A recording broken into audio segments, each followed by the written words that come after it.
మనము దేవుని పిల్లలమని పిలువబడినట్లు తండ్రి మనకెట్టి ప్రేమ అనుగ్రహించను చూడుడి. మనము దేవుని పిల్లలమే.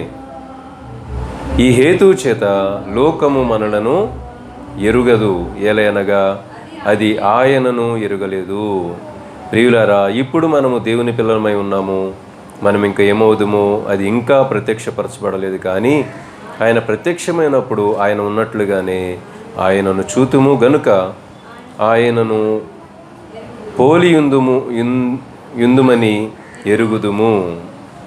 ఆయన యందు ఈ నిరీక్షణ పెట్టుకున్న ప్రతివాడును ఆయన పవిత్రుడు ఉన్నట్టుగా తన్ను పవిత్రునిగా చేసుకున్నాడు. చూడండి, దేవుడు ఎంత ప్రేమ మన పట్ల చూపిస్తున్నాడు. మరి ఆదికాండములో రాయబడినట్లుగా దేవుడు మనిషిని ఎలాగూ తయారు చేస్తున్నాడు, ఎలా సృష్టించినాడు అంటే, మరి మట్టిలో నుండి మట్టిని తీసుకుని ఆయన ఒక ఆకారమును, తన స్వారూప్యాన్ని ఆ మట్టి ఆకారానికి మరి ఇచ్చి దానిలో మరి ఆ నాసిక రంధ్రంలో ఆయన యొక్క మరి ప్రాణ ఆ యొక్క జీవాత్మను ఊదినప్పుడు మనిషి జీవాత్మాయనని చెప్పి రాయబడి ఉంటుంది. అంటే మట్టిలో నుండి దేవుడు మనలను చేశాడు. మరి మనము మట్టివారమై ఉన్నాము అని చెప్పి మనందరికీ కూడా తెలుసు. మరి లోకస్తులు కూడా ఈ యొక్క మాటలను బట్టి కొన్ని పాటలు రాశారు. మరి ప్రతి ఒక్కరూ కూడా మట్టిలోనే కలిసిపోయే వారమే అని ప్రతి ఒక్కరూ కూడా చెప్తూనే ఉంటారు. మరి అలాంటి మనలను దేవుడు ఎంతగా ప్రేమించినాడో చూడండి. మరి ఆ ప్రేమను మనమందరము కూడా జ్ఞాపకం ఉంచుకోవాలి. మరి ఆ ప్రేమను బట్టి మనమందరము కూడా దేవునిని ప్రేమిస్తూ, మరి దేవుని యొక్క చిత్తాన్ని మనము నెరవేరుస్తూ, దేవుని ఇష్టాన్ని మనము చేస్తూ, మనము దేవుని యొక్క ఉద్దేశాలను మరి ఎరిగిన వారమై దేవుని కొరకు బ్రతకవలసినటువంటి ఆ యొక్క బాధ్యత మన మీద ఉన్నదన్నమాట. కాబట్టి దేవుడు మనకిచ్చినటువంటి ఈ ఉన్నతమైన జీవితం ఇది అల్పమైనదే, కానీ దేవుని దృష్టికి మన జీవితము ఎంతో విలువైనదిగా కనబడతా ఉంది. మనలను మనమే విలువలేని వారిగా మనం చేసుకుంటున్నాము. కానీ దేవుడైతే మనలను ఒక విలువైనటువంటి మరి ఆ వ్యక్తులుగా, పాత్రలుగా దేవుడు మనల్ని చేయాలని మరి అలాగే ఆయన మరి చూస్తూ ఉన్నాడు. అలాగే మనలను ఎంచుకున్నవాడిగా ఉన్నాడు. ఈ లోకంలో మనకంటే ఎన్నో ఉన్నాయి, గొప్పవి విలువైనవి ఎన్నో ఉన్నప్పటికీ కూడా మరి దేవుడు వాటిని ఆశించడం లేదు. కానీ మరి నరులారా నా యొద్దకు రండి అని పిలుస్తున్నాడు. రక్షణ పొందడానికి రమ్మంటున్నాడు. బూదిగంత నివాసులారా నా వైపు చూసి మీరు రక్షణ పొందండి అంటున్నాడు. ప్రయాసపడి భారం మోయుచున్న సమస్తమైన జనులారా నా యొద్దకు రండి, నేను మీకు విశ్రాంతినిస్తాను అంటున్నాడు. మరి నిత్య జీవాన్ని ఇస్తానంటున్నాడు. ఎవరికి ఇవన్నీ కూడా అంటే కేవలము ఆ మట్టిలో నుండి తీసినటువంటి ఆ రూపమైనటువంటి మనకు మాత్రమే అటువంటి మరి ఆశీర్వాదము, నా మహిమను నేను ఎవరికి ఇత్తును అని చెప్పి దేవుడు మాట్లాడుతూ ఉన్నాడు. నా మహిమను మీకుగాక అంటే ఇశ్రాయేలు ప్రజలను ఉద్దేశించి ఆనాడు దేవుడు మాట్లాడాడు యెషయా గ్రంథంలో. నా మహిమను నేను ఎవరికి ఇత్తును, నా మహిమను మీకే నేను ఇవ్వాలనుకుంటున్నానని దేవుడు ఆశపడుతూ ఉన్నాడు. మరి ఈనాడు ఎవరైతే ప్రభువునందు విశ్వాసం ఉంచిన వారిగా ఉంటారో, మరి ఆయన అడుగుజాడల్లో నడవడానికి, ఆయన వాక్యం అనేటువంటి జీవమార్గం నడవడానికి ఎవరైతే ఇష్టపడుతూ ఉన్నారో వారందరికీ కూడా దేవుడు ఏదైతే ఇవ్వాలనుకున్నాడో అవన్నీ కూడా ఇవ్వడానికి ఆయన ఇష్టపడుతున్నాడు అనమాట. మొదటి కొరింథీ పత్రికలో ఉంటుంది, దేవుడు తనను ప్రేమించు వారి నిమిత్తమే ఏమి దాచి ఉంచాడు అది మనుషులకు కంటికి కనబడలేదు, చెవికి వినబడలేదు, హృదయానికి గోచరము కాలేదు అని చెప్పి రాయబడి ఉన్నట్లుగా మరి దేవుడు మన కొరకే ఏది దాచిపెట్టినా కానీ ఆయన మన కోసమే ఆయన సమస్తమును కూడా చేసిన వాడిగా ఉన్నాడు. మనం ఎంత అల్పమైన వారము, కానీ మనం ఎలాగో ఎంచుకుంటున్నామంటే మనమేదో గొప్పవారముగానో లేకపోతే జ్ఞానవంతులుగానో బలవంతులుగానో మరి ఈ లోకంలో మనమేదో చిరకాలము జీవించేటువంటి వారిగా మరి మనం ఉన్నామన్నట్లుగా మనుషులు ఏం చేస్తూ ఉన్నారంటే అలాగూ జీవిస్తూ ఉన్నారు. ఎందుకని అంటే మనిషి దేవుని యొక్క ఆత్మ లేనివాడు, దేవుని జ్ఞానం లేని వారికి ఏమీ అర్థం కాదంటే వారి యొక్క భవిష్యత్తు జీవితమును గురించి ఆలోచించేటువంటి ఆ జ్ఞానము వారిలో ఉండదు. ఒకవేళ వాళ్ళు భవిష్యత్ జీవితం గురించి ఆలోచించేటువంటి వారిగా ఉంటే దేని కొరకు వాళ్ళు ఆలోచిస్తారు?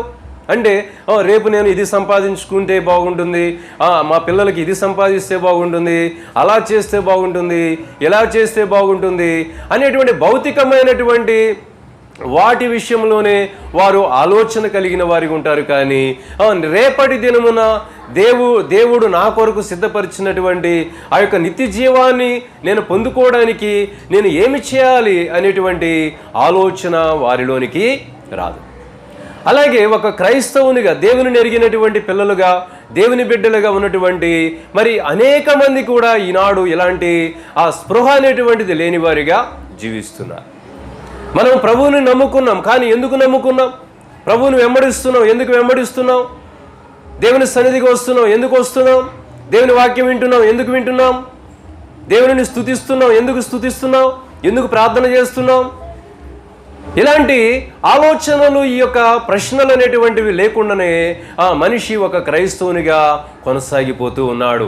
మరి చూడండి, మరి క్రైస్తవులమైనప్పటికీ కూడా మన యొక్క విశ్వాసము వాక్యానుసారముగా లేకపోతే, మన జీవితము వాక్యానుసారముగా లేకపోతే, మన యొక్క ప్రవర్తన మన వాక్యానుసారముగా లేకపోతే మన విశ్వాసము కూడా ఏమైపోతుందంటే అక్కడ నిత్య జీవమును చేరేటువంటి ఆ యొక్క అవకాశాన్ని మనకు కల్పించలేదు. కాబట్టి మనము ఈ దినమందు ఏమై ఉన్నామో దానిని మనము జ్ఞాపకము చేసుకోవాలి.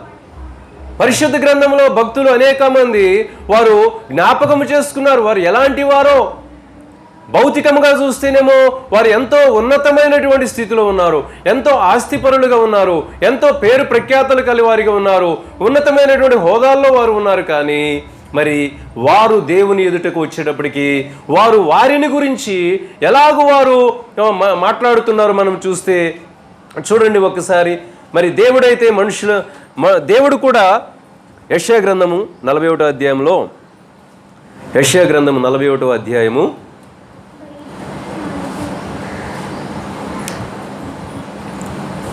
14వ వచనంలో మనం చూసినట్లయితే దేవుడు మనుషులను గురించి ఎలాగో ఆయన మాట్లాడుతున్నాడో మనం చూద్దాం. ఇక్కడ పురుగు వంటి యాకోబు, స్వల్ప జనమగు ఇశ్రాయేలు, భయపడకుడి, నేను నీకు సహాయము చేయుచున్నాను అని యెహోవా సెలవిచ్చుచున్నాడు. నీ విమోచకుడు ఇశ్రాయేలు పరిశుద్ధ దేవుడు. అంటే దేవుని దృష్టిలో మనం ఏమై ఉన్నామంటే ఒక పురుగు వంటి యాకోబు. మనమందరము కూడా ఇశ్రాయేలు సంతానములో నుండి, మరి ఇశ్రాయేలు అనేటువంటి ఆ యొక్క పేరులో నుండి, ఆ జనాంగములో నుండి దేవుడు మనలను లేవనెత్తున్నాడు. ఎవరైతే ప్రభువునందు విశ్వాసం ఉంచిన వారికి ఉంటారో వారందరూ కూడా ఇశ్రాయేలు జనాంగం అనగా దేవుని యొక్క ప్రజలు, దేవుని బిడ్డలు అనేటువంటి ఆ యొక్క ఆ పేరు అనేటువంటిది వారికి కలుగుతూ ఉన్నది. కాబట్టి మరి మనలను ఉద్దేశించినటువంటి ఆ మాట దేవుడు ఏమి పలుకుతున్నాడు ఇక్కడంటే, పురుగు వంటి యాకోబు, స్వల్ప జనమగు ఇశ్రాయేలు, భయపడకుము. ప్రియమైన దేవుని బిడ్డలారా, పురుగు వంటి యాకోబు అంటే మనలను దేవుని దృష్టిలో మనం ఎలాంటి వారిగా ఉన్నాము అంటే మనము పురుగు వంటి వారం. కానీ మనం ఏంటంటే భౌతికముగా మన యొక్క స్థితిగతులను మనము చూసుకుంటూ మనము గొప్పవారముగాను, జ్ఞానవంతులుగాను, బలవంతులుగాను, మనకు అన్నీ తెలుసు అన్నట్లుగాను మనం ఏం చేస్తూ ఉంటామంటే దేవుని యొక్క మార్గాన్ని, దేవుని చిత్తాన్ని, దేవుని యొక్క ఆలోచనలను మనం ప్రక్కన పెట్టి మన ఇష్టానుసారముగా మనము జీవించడానికి ఇష్టపడుతూ ఉంటాం. ప్రియమైన దేవుని బిడ్డలారా, చూడండి, అపవాది ఎలాగూ మనలను వాడు ట్రాక్ తప్పిస్తూ ఉన్నాడు అంటే మనము దేవుని ఎరిగిన వారిగా ఉన్నప్పటికీ కూడా వాడు ఏం చేస్తూ ఉన్నాడంటే ఆయన చిత్తములో మనము నడవకుండా, ఆయన మార్గంలో నడవకుండా, ఆయన మన కొరకు సిద్ధపరిచినటువంటి ఆ స్థిరమైనటువంటి శాశ్వతమైన ఆశీర్వాదాలు మనం పొందుకోనకుండా వాడు ఏం చేస్తూ ఉన్నాడంటే మనలను త్రోవ తప్పిస్తూ ఉన్నాడన్నమాట. కాబట్టి మనమందరము కూడా మరి జ్ఞానము కలవారిగా ఉండాలి. పరిశుద్ధ గ్రంథంలో అపోస్తుడైన పౌలు కొలస్సీ పత్రికలు అంటాడు, మీరు దేవునిని గురించినటువంటి జ్ఞానము కలవారిగా ఉండాలి అని చెప్పి మాట్లాడతాడు. తిమోతితో ఏమంటున్నాడంటే నీవు అనుభవ జ్ఞానము కలవాడిగా ఉండాలని మాట్లాడుతూ ఉన్నాడు. మరి చూడండి, దేవుని యొక్క జ్ఞానము అనేటువంటిది మనలో ఉన్నప్పుడు మన స్థితి మనకి ఎలా ఉంటుందంటే అది స్వల్పమైనదిగా ఉంటుంది. రాత్రి మనము మరి వాక్యంలో చెప్పుకున్నట్లుగా ఆ యొక్క సుంకరి పరిసయుడు ఇద్దరు కూడా దేవుని ఆలయంకి మరి పరిసయుడు దేవుని ఆలయంలోకి వెళ్తాడు, సుంకరి బయటే ఉంటాడు. ఇద్దరు కూడా సమాజంలో పేరు కలవారే, ప్రఖ్యాతులు కలవారే, ధనవంతులే, మరి జ్ఞానవంతులే, అన్నీ తెలిసిన వారే. కానీ మరి ఇద్దరి యొక్క మనస్తత్వాలను మనం చూసినప్పుడు ఆ యొక్క పరిసయుడు తనను తాను గొప్పవాడిగా ఎంచుకుంటున్నాడు. కానీ సుంకరి మాత్రము మరి అతడు బయట ఉండి అతడు తన స్థితి ఎలాంటిదో అతడు గ్రహిస్తున్నాడు. ఓ దేవా, నీ వైపు చూడడానికి నాకు ధైర్యము చాలడం లేదు, నేను పాపిని, నీ వైపు చూడడానికి నాకు ధైర్యం చాలడం లేదని అతడు రొమ్ము కొట్టుకొనుచు దేవుని సన్నిధిలో అంగలారుస్తున్నాడు. అతడు ప్రాధేయపడుతున్నాడు. ప్రియమైన దేవుని బిడ్డలారా, పరిసయుడు మందిరంలో ప్రార్థన చేస్తున్నప్పటికీ కూడా ఆ ప్రార్థన దేవుడు అంగీకరించిన. కానీ సుంకరి దేవాలయంలోనికి వెళ్ళలేదు, కానీ బయట ఉండి చేసినటువంటి ఆ ప్రార్థన దేవుడు ఆలకించి అతనిని నీతిమంతునిగా మార్చినాడు. చూడండి ఎంత గొప్ప ఆశీర్వాదము. ఈ లోకంలో మనుషులు భౌతికముగా దేవుని సన్నిధికి వెళ్ళి ఏదైనా భౌతికముగా సంపాదించుకునేటువంటి ఆలోచన అనేటువంటిది కలిగిన వారిగా అనేక మంది ఉంటూ ఉన్నారన్నమాట. కానీ మనము అలాంటి వారిగా ఉండకూడదు. మనం దేవుని సన్నిధికి వెళ్ళినప్పుడు మనము ఆత్మీయముగా ఎదగడానికి, ఆత్మీయమైనటువంటి సత్యమును నేర్చుకునడానికి, ఆత్మీయమైన జ్ఞానాన్ని మనం సంపాదించుకునడానికి, మనము ఈ లోకములో జీవిస్తున్నటువంటి శరీర సంబంధులుగా ఉన్నటువంటి మనము ఆత్మానుసారమైన మనస్సుతో ఈ లోకములో జీవించడానికి, మరి ఆత్మానుసారమైనటువంటి ఆ యొక్క ఆలోచనలు కలవారిగా మరి ఉండడానికి మనమందరమును కూడా నేర్చుకునవలసిన వారిగా ఉన్నాం. యేసుక్రీస్తును నమ్ముకోవడం అంటే ఏంటంటే యేసుక్రీస్తు ప్రభువుని మనము నేర్చుకోవాలి. ఆయనలో ఉన్న సత్యాన్ని మనము నేర్చుకోవాలి, ఆయనలో ఉన్న నీతిని మనము నేర్చుకోవాలి, ఆయన యొక్క జీవితాన్ని మనము నేర్చుకోవాలి. ఆయన జీవించాడు, వెళ్ళిపోయాడులే, ఇక మనకేంటి అన్నట్లుగా మరి ఈనాడు సమాజం ఏంటంటే ఏదో యేసు ప్రభు కన్నీళ్లు తోడవడానికి వెళ్ళినట్లుగా దేవుని సన్నిధికి మనము వెళుతున్నాం. ప్రియమైన దేవుని బిడ్డలారా, దేవుని సన్నిధికి వెళ్ళవలసినది. ఎందుకంటే మన స్థితిని మనము గుర్తించాలి. మనం ఎంత అల్పులమో, ఎంత స్వల్పమైనటువంటి వారమో. తన్ను తాను తగ్గించుకుని వారు హెచ్చించబడతారట, తన్ను తాను హెచ్చించుకుని వారు తగ్గించబడతారు. కాబట్టి ప్రియమైన దేవుని బిడ్డలారా, మరి యోబు గ్రంథం 25వ అధ్యాయం 6వ వచనంలో కూడా యోబు ఏమంటున్నాడంటే నేను పురుగు వంటి మనుష్యుడు, పురుగు వంటి నరుడు అని చెప్పి అక్కడ యోబు గ్రంథం 25వ అధ్యాయము 6వ వచనంలో కూడా రాయబడి ఉంటుంది. పురుగు వంటి మనుష్యుడట. మనిషిని ఎలాగూ పురుగు వంటి మనుష్యుడు, పురుగు వంటి నరుడు, ఆయన గురించి ఆయన దృష్టికి పవిత్రుడు కానేరుడు కదా. ప్రియమైన దేవుని బిడ్డలారా, చూడండి, మరి నీతిమంతుడు లేడు, ఒక్కడును లేడు, అందరూ పాపము చేసి దేవుడు అనుగ్రహించి మహిమను పొందలేకపోతున్నారని మరి రాయబడినట్లుగా మరి దేవుడు రాసిన మాటే. కానీ ఆయన రక్తములో కడుగబడినప్పుడు మరి విశ్వాసము ద్వారా మనకి నీతిమంతులుగా మార్చబడేటువంటి అవకాశాన్ని దేవుడు మనకిచ్చినాడు. ఆయన రక్తములో కడగబడు ద్వారా మనం నీతిమంతులుగా మార్చబడతాం, పరిశుద్ధులుగా మార్చబడతాం. నీ దేవుడు పరిశుద్ధుడైన దేవుడు, పరిశుద్ధుడైన యెహోవా అని చెప్పి ఇందాక మనం చదివినటువంటి భాగంలో నీ విమోచకుడు ఇశ్రాయేలు పరిశుద్ధ దేవుడే అని ఇందాక యెషయా గ్రంథంలో మనం చదువుకున్నాం. విమోచకుడు పరిశుద్ధుడైన దేవుడే. మరి ఆయన మన పాపముల నుండి మనలను విమోచించి ఆయన రక్తంలో మనలను పరిశుద్ధులుగా మార్చి ఆయన ఏం చేస్తూ ఉన్నాడంటే ఆయన పరిశుద్ధుడై ఉన్నలాగున మనల్ని కూడా ఆయన పరిశుద్ధులుగా చేయడానికి ఆయన ఇష్టపడుతూ ఉన్నాడు. కాబట్టి ఇక్కడ యోబు కూడా తను ఎలాగూ ఎంచుకుంటూ ఉన్నాడంటే పురుగు వంటి మనుష్యుడు, పురుగు వంటి నరుడు. దేవుని దృష్టిలో మనము పురుగు వంటి వారము. కానీ మనం ఎలాగూ మరి సృష్టికర్త అయినటువంటి దేవునికి అయినప్పటికీ మనము పురుగు వంటి వారమైనప్పటికీ కూడా మనము లోబడలేకపోతూ ఉన్నాం. మనము దేవుని యొక్క చిత్తానికి లోబడడం లేదు, దేవుని యొక్క ఇష్టాన్ని చేయడానికి మనకి ఇష్టముగా ఉండడం లేదు.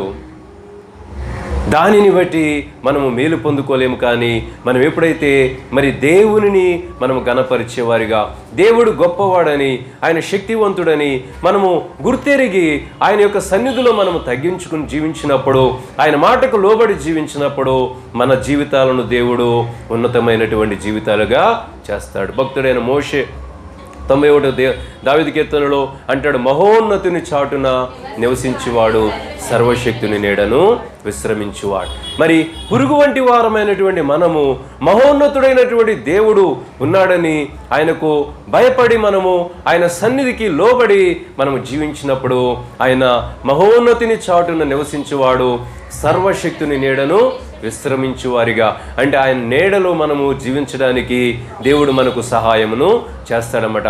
ఆయన నీడంటే మరి ఈ లోకంలో కూడా ఆయన నీడ మనకు తోడుగా ఉంటుంది. ఈ లోకాన్ని విడిచిపెట్టిన తర్వాత పరలోకమే ఆయన యొక్క నీడ. ఎవరైతే నీతిమంతులుగా, ఎవరైతే పరిశుద్ధులుగా ఈ లోకంలో జీవించి ఈ లోకాన్ని విడిచిపెడతారో వారికంట ఎక్కడుంది నీడ? పరలోకములో వారికి నీడ. దేవుడే వారికి నీడ. ప్రకటన గ్రంథంలో ఉంటుంది కదా, వారు నిత్యము అంట ఆ సింహాసనాసీనుడైనటువంటి ఆ గొర్రెపిల్ల యొద్ద, ఆ జీవజలముల నది యొద్ద వారందరూ కూడా ఆయన నామాన్ని స్తుతిస్తూ సంతోషిస్తూ ఆయన నామాన్ని మహింపరుస్తారని రాయబడి ఉన్నది. కాబట్టి ప్రియమైన దేవుని బిడ్డలారా, ఆయనే వారికి కాపరిగా ఉండును అని చెప్పి రాయబడి ఉన్నది. కాబట్టి మనమందరము కూడా అలాగూ ఆయన నీడలో జీవించడానికి మనం ఇష్టపడాలి. ప్రియమైన దేవుని బిడ్డలారా, ఈనాడు మనము ఈ లోక సంబంధమైనటువంటి మనుషులు ఈ లోక సంబంధమైన నీడను ఆశ్రయిస్తున్నారు. ఈ లోక సంబంధమైన నీడ అది కొంతసేపు ఉంటుంది, కొంతసేపుకి అది మాయమైపోతుంది. ఈ లోక సంబంధమైన నీడ అంటే అది ధనము కావచ్చు, అది ఈ లోక సంబంధమైనటువంటి విలువైనవి ఏవైతే ఉన్నావో వాటిని మనము ఆధారం చేసుకోవడం అనేటువంటిది అది లోక సంబంధమైన నీడ. కొంతమంది అధికారాన్ని వాళ్ళు నీడగా పెట్టుకుంటారు, మనుషులను నీడగా పెట్టుకుంటారు, మరి ఆ పలుకుబడి ఉన్న వాళ్ళని నీడగా ఉంచుకుంటారు. ఇవన్నీ వీటిని ఆధారం చేసుకుంటే ఒక దినమందు మనము మోసపోతాము. కానీ ప్రియమైన దేవుని బిడ్డలారా, మరి దేవునిని మనము నీడగా చేసుకుంటే ఆ నీడ మనకి శాశ్వత కాలము ఉంటుంది. ప్రసంగి గ్రంథంలో ఉంటుంది, వారంట దేవునిని దుష్టులు ఎలాగూ వారు వర్ధిల్లెదరు, దుష్టులు ఎలాగూ వారు వర్ధిల్లుతారు. అయితే వాళ్ళు ఎందుకు వర్ధిల్లుతున్నారంటే వర్ధిల్లినప్పటికీ కూడా వారికి నీడ వంటి ఆయుష్ వారికి లేదు అని చెప్పి ప్రసంగి మాట్లాడతాడు. నీడ వంటి ఆయుష్ వారికి లేదట. అంటే వారి యొక్క జీవితము ఇక్కడతోనే ఈ లోకముతోనే గతించిపోతుంది. కానీ వారు నీడ వంటి ఆయుష్, మనము దేవునిని ఆశ్రయించినప్పుడు మనకంట నీడ వంటి ఆయుష్. మన యొక్క నీడ మనము ఎండలో నడుస్తున్నప్పుడు మన నీడ మనతో పాటుగా వస్తుంది. అలాగే మనము దేవునితో నడుస్తున్నప్పుడు దేవుడు మనకు నీడగా ఉంటాడు, తోడుగా ఉంటాడు, అండగా ఉంటాడు, కొండగా ఉంటాడు. ఇందాక మనము 62వ దావీదు కీర్తన చదువుతున్నప్పుడు భక్తుడైన దావీదు ఎలాంటి పదాలు అక్కడ ఉపయోగించినాడు.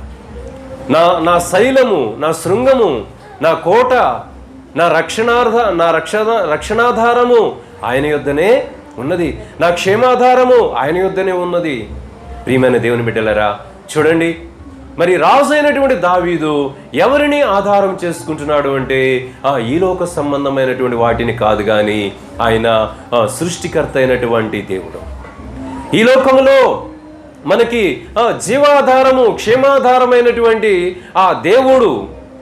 అలాగే మనం ఈ లోకాన్ని విడిచిపెట్టిన తర్వాత నిత్య జీవానికి మనలను నడిపించేటువంటి దేవునిని దావీదు ఆధారం చేసుకున్నాడు.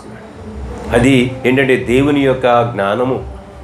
మనము దేవుని పిల్లలము అనేటువంటి ఆ సత్యము మన హృదయంలో ఉన్నప్పుడు మనం ఎల్లప్పుడూ కూడా నా తండ్రి మాట నేను వినాలి, నా రక్షకుడిని మాట నేను వినాలి, నా దేవుని యొక్క మాట నేను వినాలి అనేటువంటి ఆ మనస్సు మనలో ఉంటుంది. మనము దేవుని పిల్లలము అనేటువంటి విషయాన్ని మనం మర్చిపోయినప్పుడు మనము మన సొంత ఆలోచనలతో మనము కొనసాగుతూ ఉంటాం. ప్రియమైన దేవుని బిడ్డలారా, మనము దేవుని ఆలోచనలతో మనము నడవాలి. దేవుని యొక్క మనస్సు కలిగి మనము నడవాలి. దేవుని యొక్క ఆత్మను కలిగి మనము నడవాలి. ఆయన జ్ఞానమును కలిగి మనము నడవాలి. అప్పుడే మన జీవితాలు ఎంతో ఆశీర్వాదకరముగా ఉంటాయి. అది మన జీవితానికి మేలు. ఈ లోకములో పరలోకంలో. పేతురు అంటాడు, ప్రభువా నేను నిన్ను వెంబడిస్తున్నాను, నాకేంటి ప్రయోజనం అన్నాడు. ప్రయోజనం అంటే ప్రభు అంటున్నాడు, నా నిమిత్తము మరి మీ యొక్క పిల్లలనైనను, మీ యొక్క కుటుంబ సభ్యులనైనను, లేకపోతే ఆస్తులనైనను, ఇళ్లనైనను, పొలములనైనను, దేనినైతే నా నిమిత్తం మీరు వదిలేస్తారో అది నూరంతలుగా మీరు పొందుకుంటారు. చూసారా, మనం ఒకటి వదిలేస్తే దేవుడంట నూరంతలుగా మనకి దానిని అనుగ్రహిస్తాడు. అంటే ఈ లోక సంబంధమైనది ఒకటి వదిలేస్తే ఆత్మ సంబంధమైనటువంటిది నూరంతలుగా దేవుడు మనకిస్తానని సెలవిస్తున్నాడు. అంతేకాదు ప్రభు అంటున్నాడు, దీనితో పాటుగా నిత్య జీవమును నేను మీకు ఇస్తాను. నిత్య జీవాన్ని నేను మీకు ఇస్తాను. ప్రియమైన దేవుని బిడ్డలారా, మరి ఇక్కడ చదివినటువంటి మాటల ప్రకారముగా మరి కీర్తనల గ్రంథంలో కూడా 22వ అధ్యాయం 6వ వచనములో అక్కడ కూడా భక్తుడైన దావీదు మరి కీర్తన అనుకుంటుంది, నేను నరుడను కాను పురుగును, నేను నరుడను కాను చలమ, నేను నరుడను కాను నేను పురుగును. చూసారా, ఎప్పుడైతే దేవుని పిల్లలము, మనము దేవుని పిల్లలం అనేటువంటి ఆ మనస్సు మనలో ఉంటుందో, మనలో ఉన్నటువంటి ఆ లోక సంబంధమైనటువంటి జ్ఞానము, లోక సంబంధమైన జ్ఞానము దేవుని దృష్టిలో అజ్ఞానం. అర్థమైందండి? లోక సంబంధమైన జ్ఞానము దేవుని దృష్టిలో అజ్ఞానముతో సమానం. అది మనము లోక సంబంధమైన జ్ఞానాన్ని మనం వదులుకున్నప్పుడు ఏం దొరుకుతుందంటే క్రీస్తులో ఉన్నటువంటి జ్ఞానము, దైవీకమైన జ్ఞానము, పైనుండి వచ్చిన జ్ఞానము, పరలోక సంబంధమైన జ్ఞానము, ఆత్మీయమైనటువంటి జ్ఞానము మనలను ఈ లోకములో, ఈ పాపముతో నింపబడినటువంటి ఈ లోకములో పరిశుద్ధముగా జీవించేటువంటి రీతిగా మనం నడిపించేటువంటి జ్ఞానము, ఈ యొక్క అశాశ్వతమైనటువంటి ఆ లోకములో మనము ఎలాగూ జీవించాలనేటువంటి జ్ఞానాన్ని ఇచ్చేటువంటి జ్ఞానము దేవుని యొక్క జ్ఞానము. కాబట్టి మరి మనుషులు ఈనాడు ఇంకా లోకాన్ని ఎందుకు విడిచిపెట్టడం లేదు అంటే వారిలోనికి ఇంకా దేవుని జ్ఞానము రాలేదు, దేవుని జ్ఞానాన్ని సంపాదించుకోలేదు, దేవుని యొక్క ఆత్మను సంపాదించుకోలేదు. దేవుని యొక్క ఆత్మీయమైన జ్ఞానము మనకు నేర్పించేటువంటిది ఏంటంటే ఈ లోకమును కాదు మనము ఆధారం చేసుకొనవలసినది దేనిని? దేవునిని మనము ఆధారం, ఆయన వాక్యాన్ని ఆధారం చేసుకోవాలి, ఆయన యొక్క చిత్తాన్ని మనం ఆధారం చేసుకోవాలి, ఆయన చిత్తాన్ని మనం తెలుసుకోవాలి. అది దేవుని యొక్క జ్ఞానము మనకు నేర్పించేటువంటిది. దానిలో ఎంతో మేలు ఉన్నది. మనం విడిచిపెట్టడం అంటే లోక సంబంధమైనటువంటిది అది ఏదైనప్పటికీ కూడా దానిని మనము విడిచిపెట్టినప్పుడు ఆత్మ సంబంధమైనటువంటిది, మేలైనటువంటిది, స్థిరమైనటువంటిది, ఆ యొక్క నిత్య జీవ సంబంధమైనటువంటిది దేవుడు మన దగ్గరికి తీసుకొస్తాడు. ఒక వ్యక్తి ఉన్నాడట. ఒక వ్యక్తి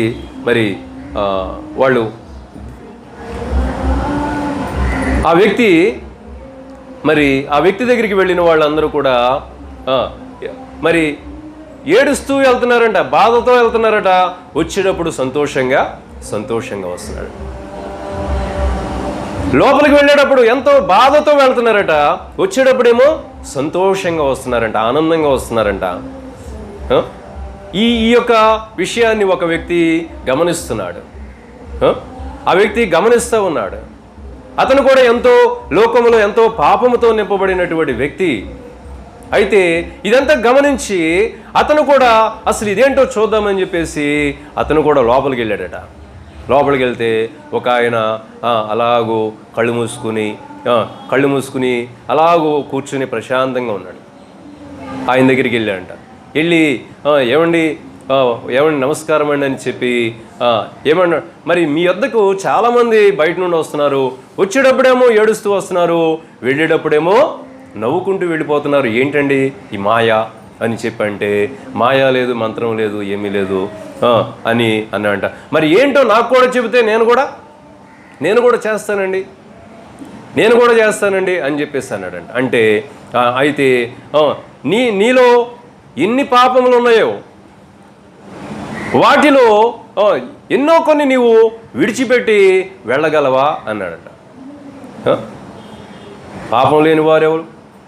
ఆయన కూడా ఏమైనా నాలో కూడా పాపాలు ఉన్నాయి, అయితే మరి పాపం విడిచిపెట్టమంటున్నాడు, మరి నాకు నేను వాళ్ళందరూ సంతోషంగా వెళ్తున్నారు కదా, మరి నాకు కూడా సంతోషం కావాలని చెప్పి అతడు మరి ఏం చేశాడంట, అబద్ధము అనేటువంటి దాన్ని నేను విడిచిపెట్టేస్తున్నానండి అన్నాడు.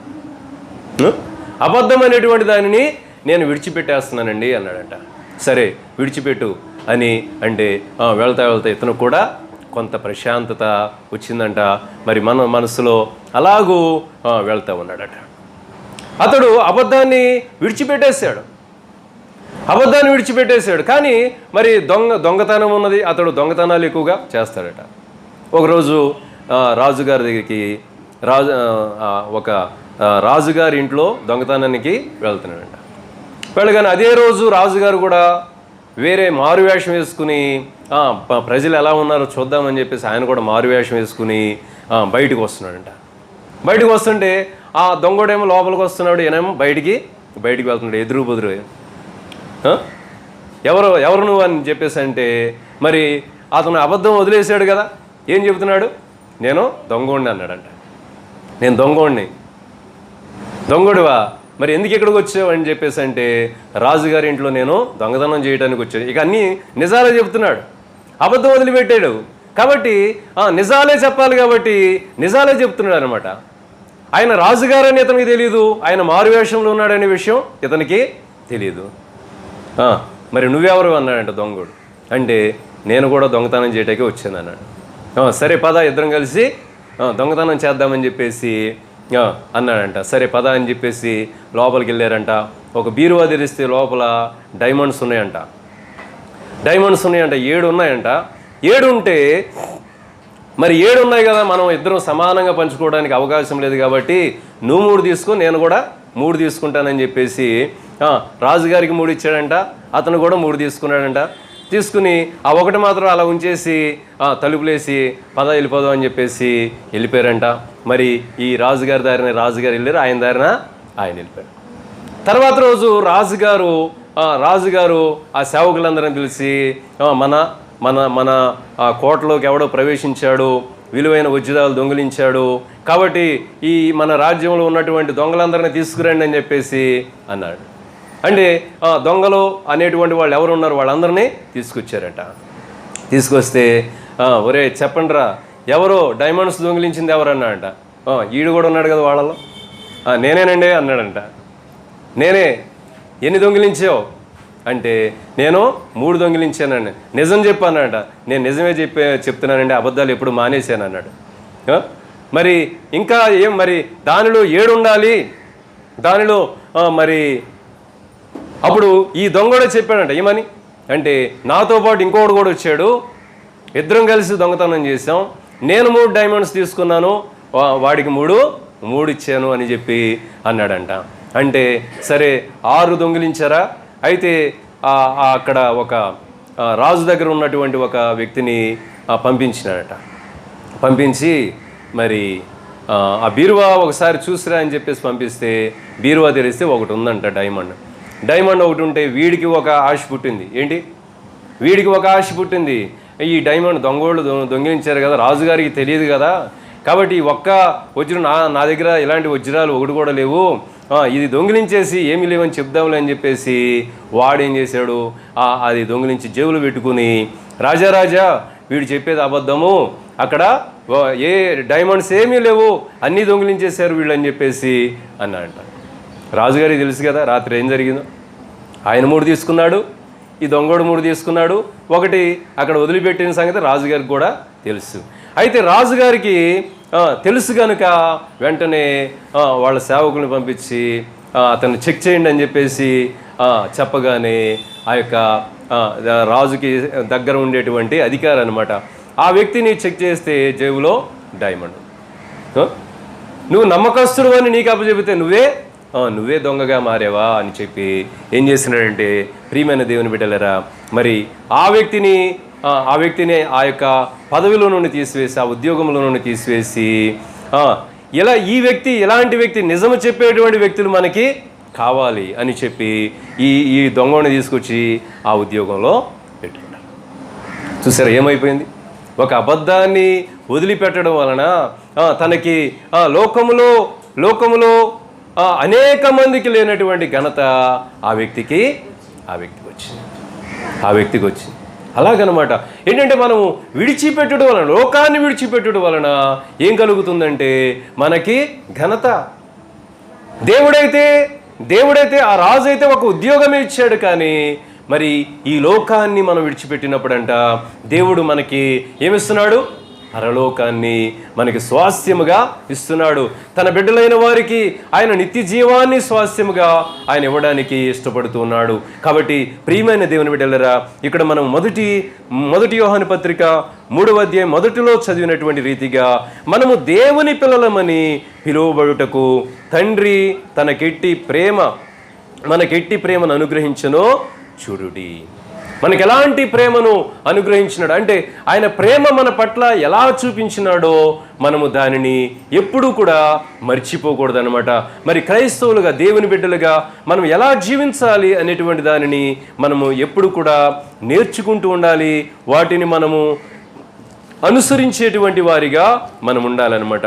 చూడండి ఒక్కసారి కొలస్సీలకు రాసిన పత్రిక 1వ అధ్యాయంలో అపోస్తలుడైన పౌలు 9వ వచనము నుండి మనం క్రింద చదివినట్లయితే, కొలస్సీలకు రాసిన పత్రిక 1వ అధ్యాయము